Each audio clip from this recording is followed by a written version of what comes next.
Hi, I'm Adam Pacifico from the Leadership Enigma, and well, would you believe it, we are on location again. This time we are in the wonderful, and I'm glad to say, sunny New York City. In fact, we are at Spring Studios in Tribeca with a glorious background. And with me today, because I'm here at the invitation of this wonderful gentleman, I'm here with Giuseppe Stigliano, who is the global CEO of Spring Studios, which is where we are. And this is actually going to be the spot for the Wall Street Journal Future of Everything Festival, which Giuseppe, you very kindly invited me to. Welcome to the Leadership Enigma. Thank you so much, Adam. Thanks for having me.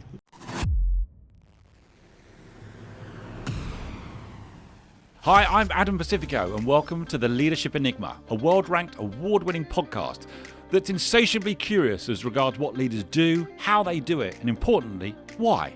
We'll delve into the human doing, but even deeper into the human being and the power of human-centered leadership to drive sustainable change. So whether you're an entrepreneur, business owner, corporate executive, each week we speak to global experts, academics, rising stars, ambitious upstarts and disruptors, as together we will discover that success leaves clues.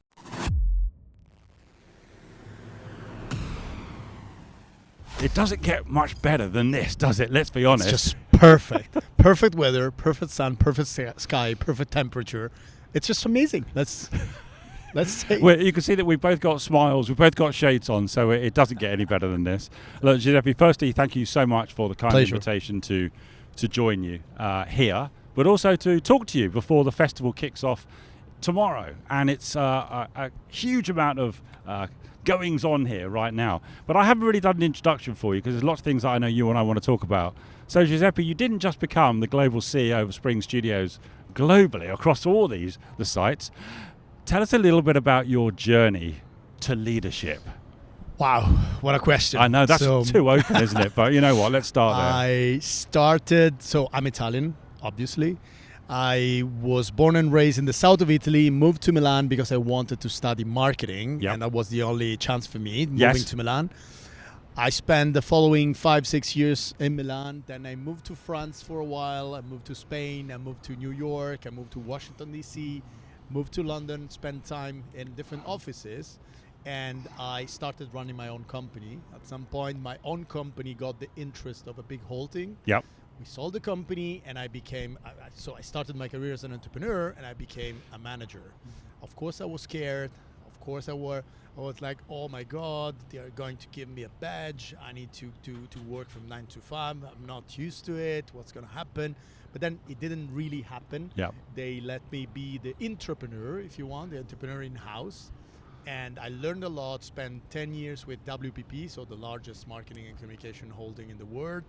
And then at some point, I got this call from Spring Studios during COVID, basically. I was running J. Walter Thompson at the time. After the merger, Wunderman Thompson, so we merged with Wunderman. Yep. And so that was my second leadership role. Prior to that, I was an executive director Europe at AKQA. Prior to that, I ran this EMEA team for WPP, dedicated to FCA, so automotive. And so a bunch of leadership roles, growing responsibilities. I was the CEO of J. Walter Thompson in Italy. You know, of course, the University of Advertising, the oldest advertising agency in the world. And when Spring Studios shareholders called me, I was like, of course, let's try. So I moved back to London, let's say between London and New York, and I just accepted the role. I do love the fact that we have got the sounds of the city going on behind us. Real thing. And you said, oh, is that okay? And I was like, it makes it very authentic. It really does. We are really in New York. Just help everybody understand a little bit about what is Spring Studio, because we're here at a massive site in Tribeca. We're on the rooftop right now. There's 3 floors below us. Just help everyone, because you've got multiple sites: London, Milan. Correct. LA and of course New York. So the idea of Spring Studios back in the day, 25 years ago, was to merge production capabilities with agency capabilities. So if you want, you can either consider Spring like an advertising agency with in-house production capabilities, or the other way around. If you stick to the, let's say, the roots of the company, production house, so studios, and then an agency. Then when they decided to open the New York office, so they just had the opportunity to take this facility, this building, and the idea was, why don't we also host events and produce events. And at that point, it was like, oh, why don't we also do a members club? So New York is probably the quintessential sort of representation of what Spring stands for. And it's a members club, studios for shoots and production, and big events, and an advertising agency, everything under one roof, which is quite unique and allows us to be a 360-degree advertising agency for our clients. Yep. The core business has typically been around fashion, beauty, luxury, lifestyle. But of course, when it comes to events, we tend to host any kind of event, including, of course, the Wall Street Journal Future of Everything, which is a big event that we've been hosting for the last few years. And I'm very kindly, I'm gonna tag onto your coattails for a couple of days at that event too, and we'll see who we meet, which will be great as well. Listen, I didn't quite know how do I understand you at the moment, because you're the global CEO at the moment, but I know you're an entrepreneur. You're an entrepreneur by background. You use the phrase entrepreneur as well.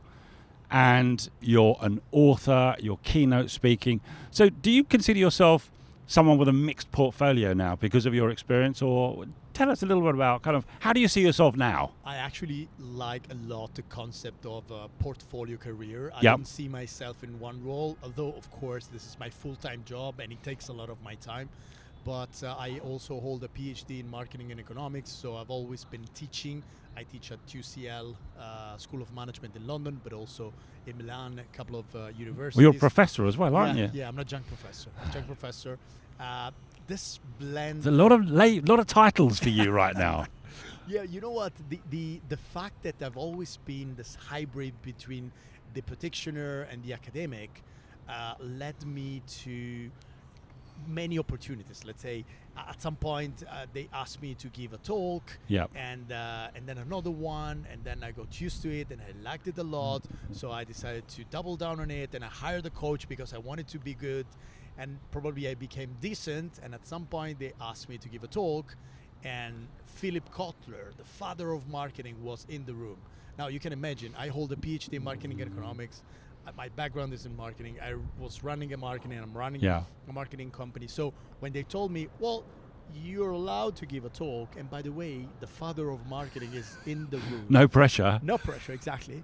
I was like, okay, I can do that. I did it. It went well, and then I ended up spending some time with Philip Kotler, and at the end of a long conversation, he was like, you should write a book. Well, I have no idea what you mean. Why should I? And he said, because you are this interesting blend of an academic, but also a practitioner, and your approach is quite fresh, quite different. There is not such a book out there. You should try to blend the two words. And if I like the book, I'll write the foreword for you.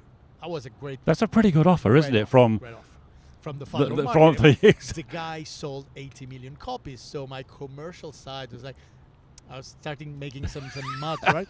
And at the end, well, actually, half of the book, we started this back and forth of chapters, and he was sending me his comments, and probably 50-60% of the book was there. Yeah. He said, I really like the book. I'll be your co-author. So basically, from maybe I'll write the foreword for you, we got to let's put both names on the co-author. I was going to say, it's co-authored, isn't it, the book? And that literally changed my life, because as you can imagine, he's now 93. Yeah. I'm 43, he's 93. So of course he doesn't travel a lot. And this is we recently published our third book together. And book after book, my, let's say, speaker's career took off, because of course Phil is not traveling that much anymore. And every time that somebody reaches out and says, why don't you guys come and give a talk, it's going to be he's you. kindly enough to put me in copy and say, you should invite my So that's an amazing opportunity that came your way. Absolutely. Do you see that as luck, positioning? Bit of both. Bit of both. I don't believe in luck or bad luck. I believe in math and statistics. So, the more you plant seeds and you meet with people and you have conversations and you explore opportunities, the more you increase the possibilities of success and failure, or both if you want, right? It's all about the way you read it, the way you consider it, And if it's just a building block towards the next chapter of your life and career, then it's just another chapter. So with everything you're doing and the book that you've written, are people coming to you really as a specialist in retail and marketing, or do they separate it in some ways? I'll come back to leadership, but what do they see the two together? No, it's an amazing question. The reality is that the main reason why we have decided to keep using the word retail in the books is because we believe that it's an interesting niche. And the reason being is that retail has changed a lot in the last few years. Just to give you an example, retail is historically about B2C, so business to consumer. Fair enough. However, today a B2B player can bypass all the intermediaries and just sell directly to the consumer. So it's no longer about B2C, considering that many B2B players can just do it. You can sell your vintage, whatever, leather jackets to another customer. So in that case, we're talking about C2C, so customer to customer, consumer to consumer. And you're competing with retailers. And this has been allowed by the digital transformation. So what is retail today? And what about the point of sale? Is that the right name, considering that perhaps the transaction is not happening there anymore? Maybe people are going there, showrooming, and then buying somewhere else. So the whole infrastructure, if you want, of retail has changed dramatically in the last few years. And so we have decided to focus on that. Having said that, the same happened to marketing. If you want, marketing is about product, price, place, and promotion. And all the levers, the 4 levers, changed a lot, because the product, you can design the product based on data. And so marketing is shifting from making people want things to making things people want, right? You can just infer from data what people are likely desiring and wanting, and you can just reverse engineer the process. And when it comes to pricing, you can use technology and do dynamic pricing and adapt the price to the demand. And when it comes to the distribution channels, you can sell whatever you want whenever you want it. And promotion, you can do hyper targeting messages and promotions, personalization, and so on and so forth. So it's just another word for both marketing and retail specifically. And you mentioned another term there, which is on all leaders' lips, and that's digital transformation. Is the high street dead? That's a great question. No. However, unless you give people a very good reason to leave their sofa and go to a store, they will buy online. So the point is, we call it being a destination. Right. Meaning, either you turn your brick and mortar store into a want-to-go place instead of a have-to-go place, or people would rather opt for the more convenient option. And then again, of course, if they want to buy some milk and they're running late and there is a mom and pop store across the street, they will go. But it's something they have to do instead of something they want to do. And that's not exactly the best way to survive and thrive. I know you shuttle backwards and forwards between London and New York. And we really have got the sounds of New York above us, behind us. Now we have a helicopter as well. What are some of the biggest shifts that you're seeing on the streets of London, the streets of New York, from a retail perspective? Yeah, I guess they are all adapting to this new hybrid Figital world. Actually, they've been trying to adapt. Right. Struggling in some cases, thriving in other cases, merely surviving in other cases. And what's becoming even more interesting is that the Figital, so physical and digital, is now becoming a 3-dimensional. It's another new word, isn't it? It's coming. It's coming. I'm a marketer. So it's no longer physical and digital. So Figital, it's becoming 3-dimensional. So it's physical, digital, and virtual. So imagine, 2 months ago, my son, Carlo, he's 8 years old. He asked me, hey, can you please buy me a BMW? Like, Carlo, that's a very big ask. What are you talking about? No, it's just $8. I'm like, okay, I'm a digital immigrant, so if you tell me that you want a BMW and it's $8, I think of one of the small, little corgi cars. Exactly. I'm showing my age So I was like, let's go to the toy store and see what they have. Yes. Say, no, it's for my avatar. I'm talking about Fortnite. In the virtual world. And there is a dealership there, and I want to buy for my avatar a BMW. And by the way, they also sell Moncler jackets and Ralph Lauren polo shirts. So you can just deal with a bunch of brands in a virtual world, and we're talking about an 80-year-old customer with zero experience with that brand, let's say BMW, in the physical world, zero experience in the digital world, and one experience, like the first experience, in the shape of an avatar in a virtual world. What is the next best action to retarget this customer? How do you grow? How do you nurture the relationship with this prospective customer? Or even potentially a customer, like not a customer, but he can influence his dad when the time comes to buy the next car. So what is this 3D customer journey about? How do we manage this 3D customer journey? A bunch of new questions. It sounds incredibly complex. It's very complex. And as you're describing that, I'm thinking to myself, oh my God, I'm confused already, but I am a customer. So Correct. I'm probably have experience of two, maybe not that much on the third one. But the reality is it's sounding more science than art now, because I'm assuming there's a huge amount of data being thrown out from all of these. How does anyone in retail, going into retail, wanting to thrive, a leader in retail, how do they go about even taking on this challenge? Yeah, you're right. It's more science than art. In fact, someone said a few years ago that Mad Men, so Mad is on Avenue. Mad Men used to be, I remember it well. Refer to advertising people as madmen, right? Yeah. And they said that madmen were turning into math men, right? Mathematics, because it's more about data than science. And it's actually true. Having said that, once you have the same technology, and the holy grail of marketers has always been the right message to the right person at the right time, which is hyper targeting. And the more you have data, the more you can turn data into information, the more you can do that. Having said that, once we all have the same technology, it goes back to the content, right? The creativity and perhaps the human ingenuity and the ability of humans to emotionally connect. That was the case until a few months ago. Now we have Gen AI. Right. Gen AI is the first time in human history in which a non-human agent can create. That's new. We've been using technology to amplify, distribute, store human ideas. Now it's different. Right. Now it can create. It's competing with us. This is the first time ever. And when you say create, what are you referring to when you use that term? I'm quite skeptical when I hear people saying, this is not creating, it's just mixing a bunch of things that are already existing, which is exactly what creativity is about, right? Even human beings. Everything doesn't have to be new, does it? Nothing is new, frankly speaking. Think of you.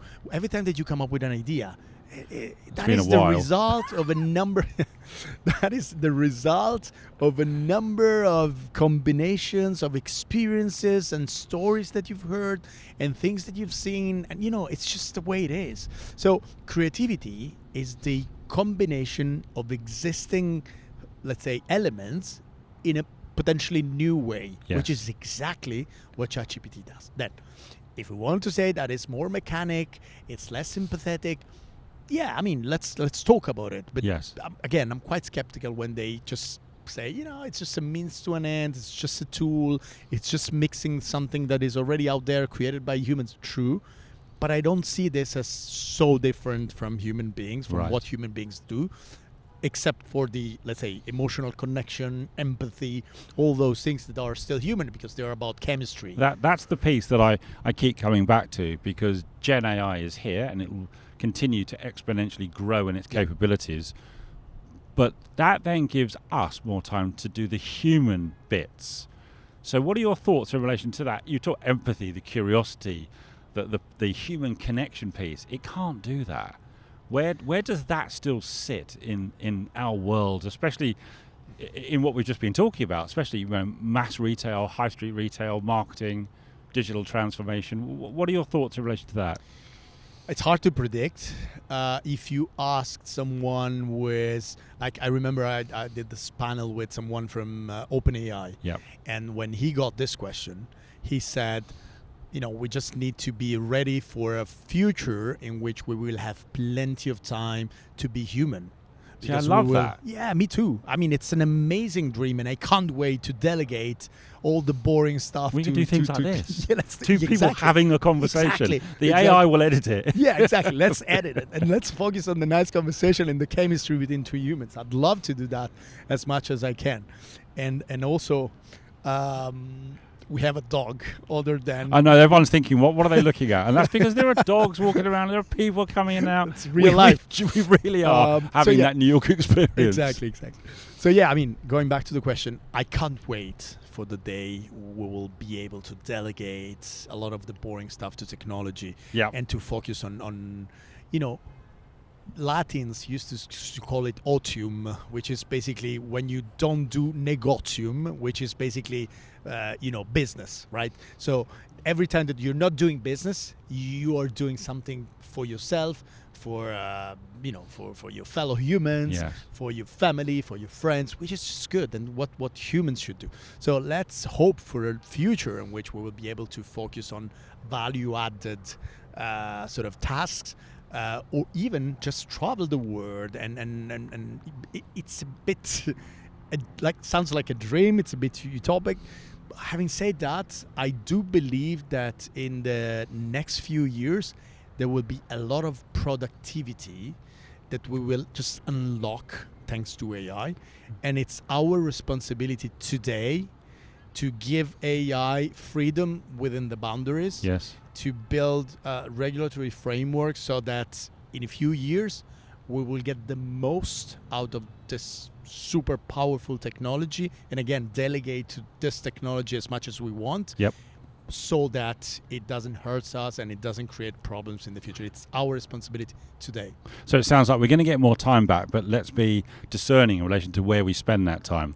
Now, whilst I've got you, I want to go on to the topic of marketing. Every single business, whether it's a one or two people business, whether it's a larger business like this, whether it's a monolithic global business, everyone has got to market. What are some of the shifts or trends that you're seeing at the moment in relation to marketing and how people can reach other people to let them know who they are and what they're doing? Yeah, marketing, if you think of the roots of the word, means to market, right? And so, of course, everybody needs it, especially in the privileged part of the world, because, supply exceeds demand by far. So you need to find a way to convince people to choose stand out, and among a number of very similar equivalent alternative products, right? Or services or experiences. So, of course, we need marketing. And at the same time, marketing has been seen all about making people want things, as I was saying before. While today, with all the data that we have the opportunity to flip it and to turn it into making things people want. So instead of being pushy, and instead of having companies waking up in the morning and say, what else can we make and sell? We have the opportunity to do the other way around. What else can we do for the customer? That's a much more customer-centric approach, isn't it? It's been like this for a while, but now we can walk the talk, let's put it this way. Because we not only we have the data, we have the computational power to analyze and process and turn data into information and make it actionable. So I feel like now it's time to walk the talk.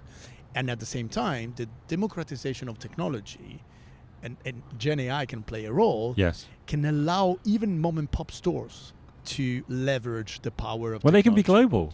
They can go global overnight. Global niches. You can sell something very niche. Maybe you're a small producer in the middle of nowhere and sell it to a number of global niches. Or you can just, as you've said, be a small shop in the heart of London and just sell whatever you do everywhere in the world. It's a great opportunity. At the same time, sadly, it's easier said than done for a number of reasons. But again, I'm a big fan of this idea that, if you look at ChatGPT, right? My mom, she is now 74. She's using ChatGPT for recipes, but also for suggestions when it comes to tell a story to my kids. Right. And so, this is the proof that I love it's it. so. Yeah. At some point, she got to the point where she said, "We don't need grandmas anymore. You can just use ChatGPT." We always need grandmas. That was exactly my answer. There's the Italian. We always need Always. grandmas. Can we just make that clear? But yeah, I mean, I strongly believe there is a great opportunity for everybody in the world to access this cheap, accessible technology. We still need to figure out that the environmental impact, which is often neglected. Right. But yeah, I mean, it's a great opportunity. Okay. Let me come on to the subject of leadership. Yep. So you're in the global CEO role at the moment. What kind of leader have you become? So, I think I've been transitioning. Okay. We're all work in progress, Giuseppe. So I'll add that to it. Which is good. Well, inevitable and essential. On the one hand, I've never been a command and control leader. Yeah. At the same time, I've been a big believer of this idea that in today's world, considering that, let's say, the next generation of employees that we are now we should be servant leaders. But the more I go through life and career and what I do, the more I realize that there is no one size fits all. If you are in the middle of a turnaround, in probably a more authoritative leadership style is appropriate. If you are a startup and you've just fundraised and you need to make sure you deploy that money in the right way and you deliver against expectations and you meet the target, you probably need someone to tell everyone exactly what he or she expects and follow. The cases, maybe you are in a sustained success mode or in growth mode. Maybe you're a scale up and you need to build enthusiasm and you need to delegate, then a certain leadership style is more appropriate, and so on and so forth. So again, there is no one size fits all. What I've become is probably a more mature, let's put it this way, leader with more conscience and self-aware. And so I probably know way better than in the past that I can be a good leader in some circumstances and some sort of stages, and I'm definitely not a good leader in others. So, in the future, my next endeavors, I'll make sure I double down on what I'm very good at, and I discern what I'm, I just simply... And then you find good people who can... Yeah, it's just a matter of a match, and then you just find good people to delegate. So what I'm hearing as well is that there's not a cookie cutter approach to this, that actually you may have to deploy different styles of leadership depending on the context, the organization, where they are in their strategic planning. You can still be authentic to you though, can't you, Giuseppe? Absolutely. You just may need to focus on a slightly different style because of what is needed. Is that a fair summary of... Absolutely, yes. That's exactly what it is. And it's very important what you've added before. You need to surround yourself with people who are complementary. So especially if you are a good leader but not necessarily the best manager, meaning that when it comes to execute and to put in place what you have envisioned, yes, maybe you need to make sure you have a very good COO or CFO or a bit of both, like a combination of both, to ensure that the execution is efficient, effective, and everything goes smoothly. Well, you take hiring and finding the right people very seriously, don't you? Personally, absolutely. We were chatting, weren't we, as we were just coming up to the rooftop, and just tell me a little bit about why you personally have such an involvement with senior leadership hires. So first, I do it, but I'm not very good at doing it. So I always make sure at least another person, maybe the HR director, is with me, because in many cases I become very emotional. Right. And so if I click with someone, I just start thinking that I can just work and that is the perfect person. To be fair, we were like this when we first met online. We said, yeah, let's meet up. Come to New York. Yeah, but that's how it happened. When you need to work together, like, on a daily basis, you just need to make sure that on top you also have that complementarity, and that number of things. So first, I'm not that good, and I always make sure someone is with me. But I take it seriously because, it's people that make agencies and companies, and you need that perfect blend of human beings to deliver magic, and I'm so convinced that this is the case. Having said that, the holy grail of management has always been ensuring that the output is more better than the input, right? And AI is over-promising in this regard, right? I see what you mean, can just leverage AI. You don't need the same amount of people. So basically, the input goes down, and hypothetically, the output goes exponentially high. So I think that even more, that blend of people with complementary skills, leveraging technology the right way, will be crucial in the next few years. Right. Spring Studio, when I came here for the first time in the area itself, it feels like a very arty place. Do you consider yourself to be a kind of an arty background, or do you feel you're more of the retail leader? So, well, in my case, I don't have a creative background, not an arty background. I'm a so you're business leading guy. creatives, aren't you? Correct. So my question to you is, how do you lead people who know a lot more than you do? I don't. Tell me more. There is no reason to hire smart people who are better than you and tell them what to do, right? So I just make sure that there is alignment in terms of vision. I just make sure that they are the right people to lead the team that is probably core to the company, especially if you run an advertising agency or a creative shop, and so that there is a good fit, and they're not perceived as a top down. The leadership style, let's put it this way, the leadership style should be aligned, the way they lead should be aligned, but how they do it and how they get to the outcome or the output, it's not my business. So you're just really steering the ship, aren't you? I am. In many ways, but you're giving these people all of the trust and the autonomy, and they are fully empowered to do what it is that you hired them for, because they know better than you. In my case, frankly speaking, first, I do believe that they're better than me, so there is no reason why I should sort of decide what they should do.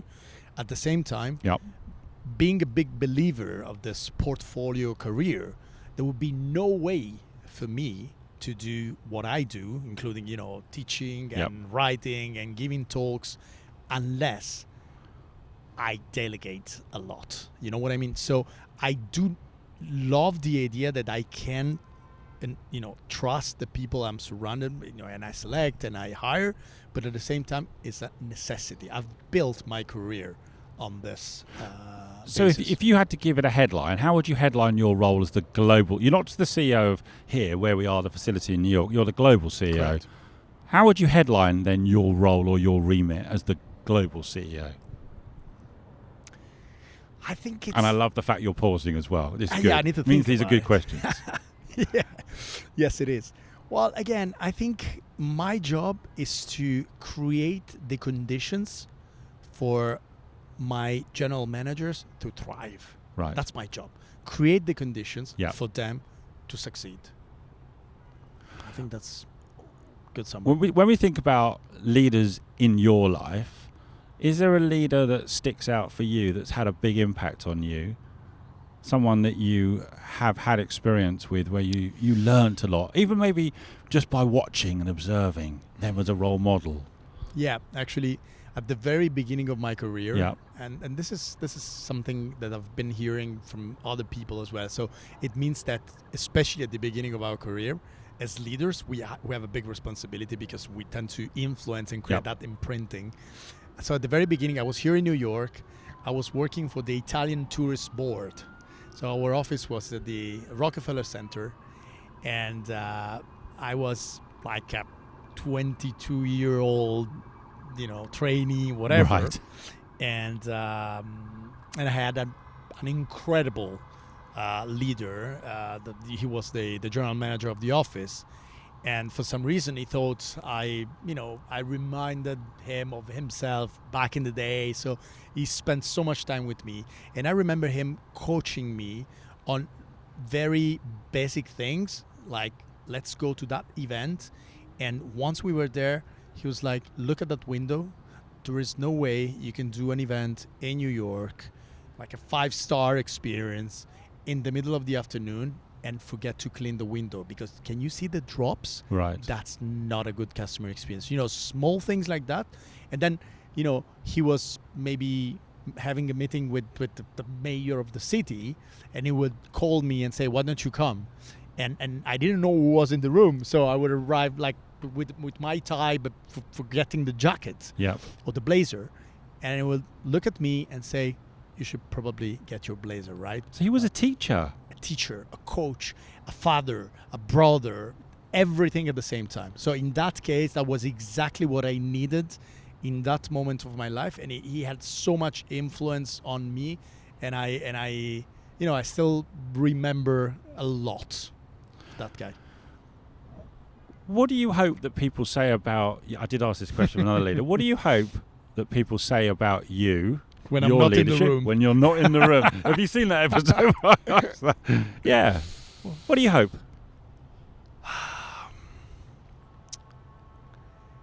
Respectfully challenging the status quo. That's something I'd love to hear about me. I don't like the idea of just accepting the status quo. Otherwise, you don't need a CEO. You don't need someone who comes with a different vision, right? You wouldn't hire a CEO. In some cases, yes, but that's not what the kind of CEO I am. At the same time, I don't believe in the let's break everything overnight philosophy. I've learned that companies need time to change, and people are risk averse, and we know the story. So in very few circumstances you have the luxury of go there and break everything overnight. So respectfully challenging tradition is something that I really like. Okay. And let me ask you this as a final question then. What's the best piece of leadership advice you've ever given or received? Probably what I've said before. There is no reason to hire someone who is smarter than you and tell them what to do.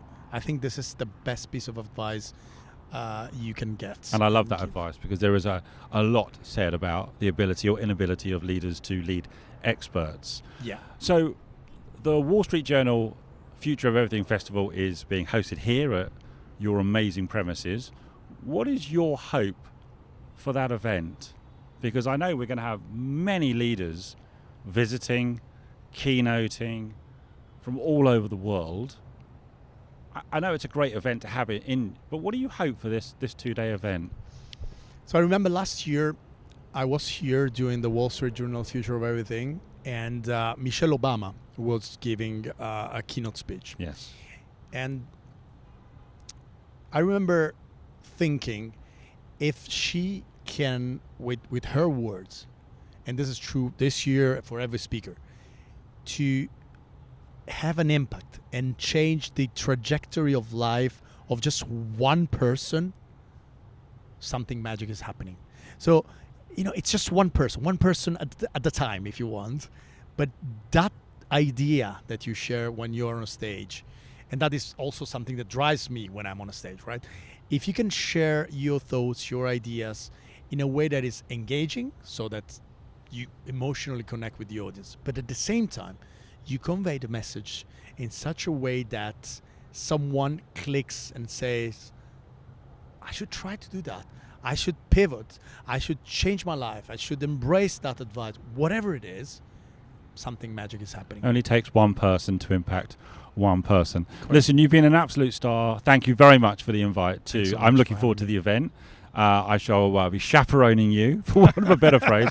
And this is a great spot. I think maybe we'll come back. Maybe we'll have another conversation when we hear some of what is going on and some of the technology that's on show. And I know we can have some other speakers as well that we're going to bring up, hopefully, to the rooftop. It'd be a pleasure to host you on the roof. And we can interrogate them as well. Absolutely. You've been an absolute superstar. I'll be in the audience. I'll sit in front of you and listen. Listen, you've been an absolute superstar for so allowing us to do this. Thank you so much, Giuseppe, and we will enjoy the event. And then you and I will meet up in London as well. For sure. Thank you very much indeed. Talk soon. Take care. Bye.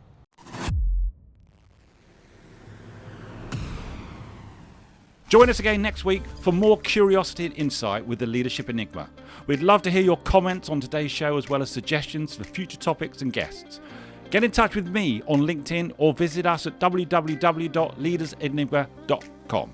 Don't forget to rate, review and subscribe on all your major podcast platforms and on our dedicated YouTube channel. Thanks again for joining the community.